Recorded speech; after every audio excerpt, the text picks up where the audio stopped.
та бүхэнд энэ өдрийн мэндийг хүргэе. За, Bex Capital-ын зүгээс өнөөдөр та бүхэндээ ер нь крипто салбарын судалгаа, за тэр дундаа биткойн болон эх төрмийн өнөөгийн нөхцөл байдлын талаар мэдээлэл хүргэхээр бэлэн болсон байна.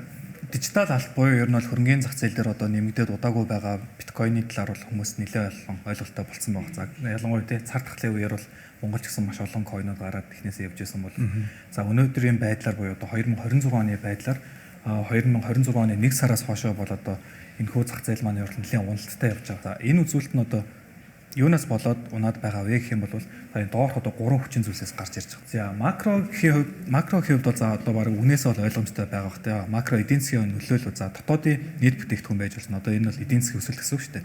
За энээсээ гадна л одоо инфляц, ажилгүйдэл за ялангуяа одоо энэ өнөөгийн үед одоо тохиолдоод байгаа Америк болон Ираны нөхцөл байдал хэмжээндээ одоо геополитиктэй холбоотой за иймэрхүү зүйлүүдээс болоод бол одоо хүмүүсийн хөрөнгө оруулагч нарын хувьд бол за ялангуяа энэ одоо крипто зах зээлийн хувьд болохоор илүү эрсдэлтэй гэж үзээд байна.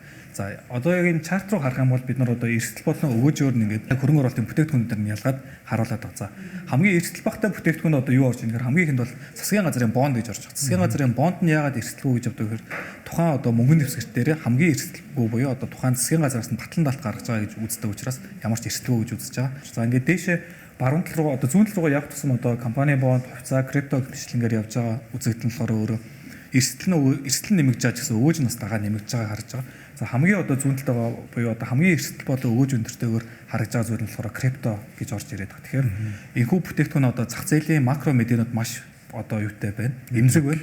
Одоо бага хэмжээний мэдээ гарлаа гэх юм бол одоо сайн мэдээ гарах юм бол ханшин шууд өдөртөө 10% өсөд өдөртөө 10%-аар буурчдаг. За бүр сайн явах юм бол баг 20-30% ч гэсэн үзүүлэлтийг бол үзүүлээд авах бүрэн боломжтой байгаа.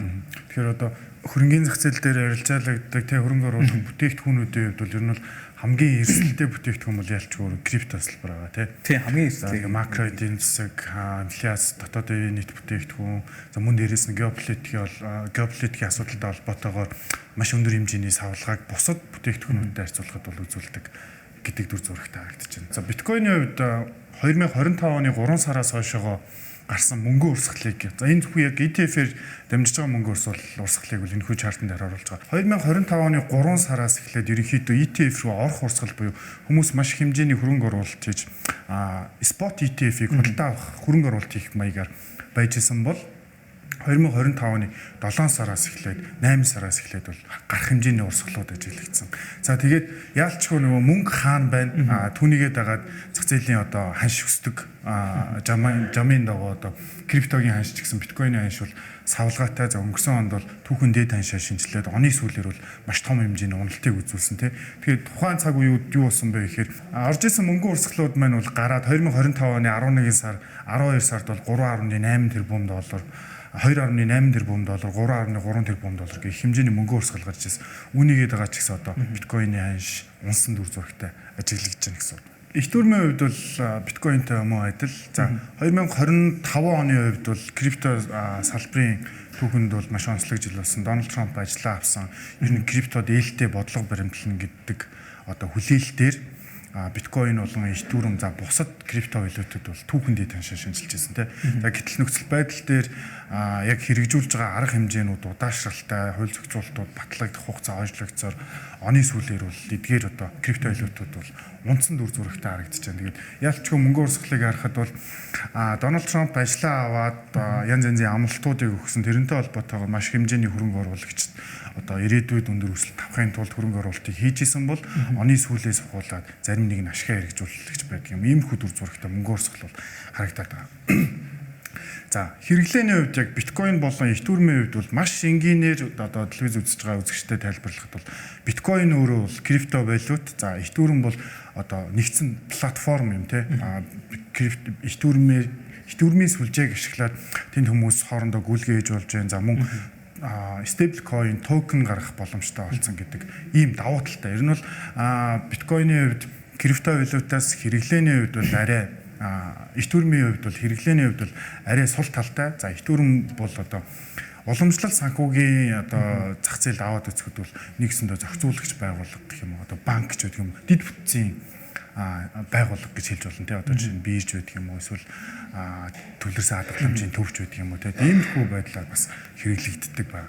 Өнгөрсөн оны одоо энэ ч болохоор 7 сарын 18-нд Трамп гарын үсэг зурсан хамгийн ихний одоо coinтэй холбоотой юу журам батлагдсан байна. За тэрний юу вэ гэх юм бол одоо энэ одоо юун дараа Genius Act overview гэж. За энэ дээр юу харуулж байгаа гэхээр энэ болохоор stable coin гэдэг нь болохоор юу гэлээд нь гэхээр за ер нь л одоо цахим мөнгө юм уу да. Яг Америкийн кейс дээр аваад үзэх юм бол $1 тэнцүү одоо токен coin гаргаад тэрийг ингээд хооронд нь барьчихж байгаа. Тэгээд ингээд нэг нь тэнцүү $1 чинь нэг coinтойгоо тэнцүү. Жилд ойролцоогоор нийтдээ одоо business to business-ээр одоо аж ахуйн нэгжүүд нийтдээ ойролцоогоор $180-ийг $80 одоо ингээд гүйлгээ шилжүүлэг хийгээд байгаа. Хоорондоо хийж байгаа. Хоорондоо хийж байгаа. Тэгээд энийхэн болохоор 150 болохоор Swift гүйлгээгээр дамжиж хийж байгаа. Энд чинь би зөвхөн сая ярьж байгаа аж ахуйн нэгжүүдийн олон улсын гүйлгээг яриад байгаа байхгүй. За тэгмүүд энэ дээр 150 одоо их 80 хэмжээний их одоо одоо шилжүүлэг хийгдээд шүү дээ Swift гүйлгээр. Тэгмээд энэ дээр чи ямар сул тал гардаг вэ гэхээр банкнууд шимтгэлдүүлнэ. За мэдээж төлбөр тооцоо нь өөрөө ажлын 4-өөс 5 хоног руу орчдог. Одоо жишээ нь манай Монгол дээр бас байгаа кейсүүд байгаа шүү дээ. Одоо төлбөр тооцоо хийх гэмүүд одоо тэрийг заавал хүлээж авсныхаа дараа одоо юугаа бараагаа сулдаг ч юм уу тий. Гэхдээ энэ дээр одоо stable coin дээр юу гарч ирээд байгаа хэрэг энэ бүх асуудлыг шийдэж байгаа. Энэ юу чинь өөрөө 1 минутын дотор гүйлгээнүүд чинь хийгдэж байна.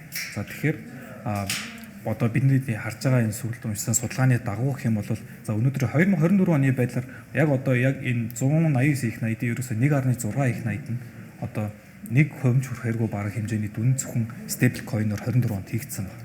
За шингээчдээ харж байгаа болохоор 2030 он гэхэд бол яг одоо энэ нийт арилжааны үнийн дүнгийн бол 10-25% нь зөвхөн stable coin-оор ингэж олон улсын гүйлгийг ашиглагдах юм байна гэсэн үг хэлдэг байна. Энэ одоо хуультай холбоотой нөгөө Америкт бас банкуудын эсэргүүцэл бол нэлээд байгаа шүү дээ. Яалтчгүй ингээд мөнгөн одоо шилжүүлгийг хялбарчилж байна. Тэгээ дундаас нь ямар нэгэн банкнуудын зуршилгүйгээр одоо хувь хүн хоорондоо шууд шилжүүлэг хийж чинь эсвэл байгууллага хоорондоо дэлхийн хаанаас төлбөр тооцоо хүлээн авах боломжтой гэдэг нь маань бас банкуудын эсэргүүцэлтэй нэлээд тулаад бас хууль эрх зүйн батлагдах хугацаа маань бас айгүй хойшлогдоод байгаа. Тэгмээд банкч одоо яаж байгаа гэхээр тэнцээ байгаа гол нөгөө эсэргүүцэд байгаа байгууллагууд институт бол банк гэж харагдаж байгаа нь боловч банкнууд одоо дэлхийн том банкнууд байгаа шүү дээ JP Morgan Stanley за тэгээ Citibank Bank of America гэдэг банкуд болохоор за ер нь бол одоо ингээд энэ банкны гүйлгээний дараагийн систем бол за одоо ингээд токен дээр явагдах юм байна гэдэг бол өөрсдөө хүлээн зөвшөөрөөд өөрсдөө хөрөнгө оруулалт бас хийгээд эхэлсэн байгаа. Тэгэхээр бас яг банкны салбарууд яг ингээд наана харагдахдаа бол үүсгээд байгаа юм шиг нэ ер нь бол өөрсдөө бас хүлээн зөвшөөрсөн. Тэгээд шилжилтээ бас хийгээд эхэлсэн байгаа. Одоохондоо эсэргүүцэж байгаа ч гэсэн угаасаа ирээдүйд ер нь бол өөрсдөө зайгаа бэлдээд байгаа. Тийм ер нь бол өөрсдийн байр суурийг баталгаажуулж байгаа гэж харж байна тий. За томоохон банк санхүүгийн байгууллагуудын хувьд бол 2026 онд биткойн болон итгүүрэмтэй холбоотой ханшийн таамаглалуудыг гаргасан байсан тий.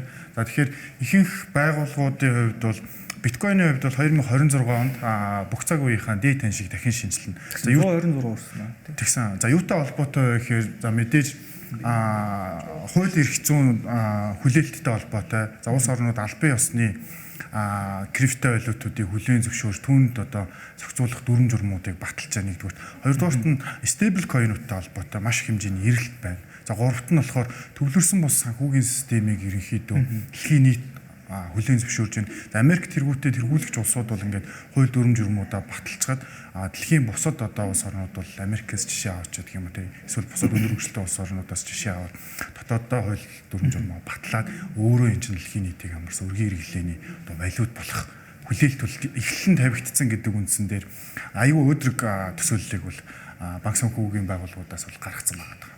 2024 оны сүүлээс Америкийн хөрөнгөний зах зээл дээр биткойны ч юм уу эсвэл крипто валютын спот ETF-үүдийг өөрөө зөвшөөрсөн.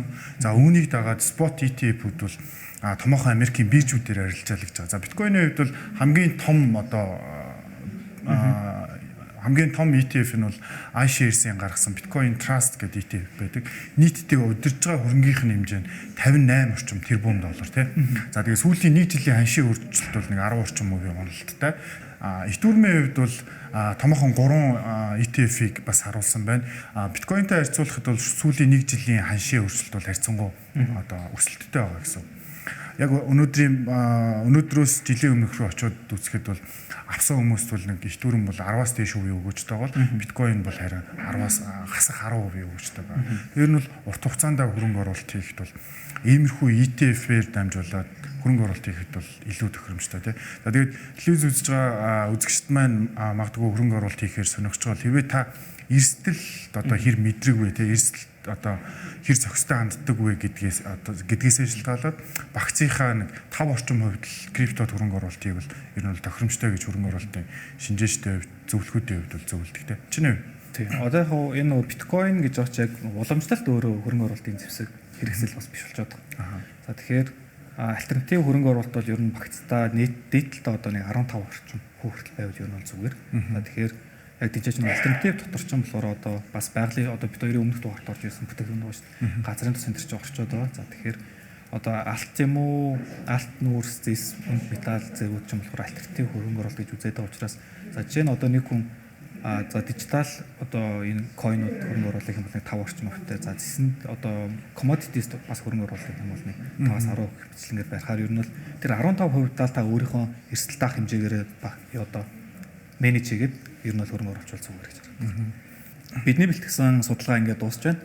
За тэгээ анхаарал татсан явдал баярлалаа. Баяртай.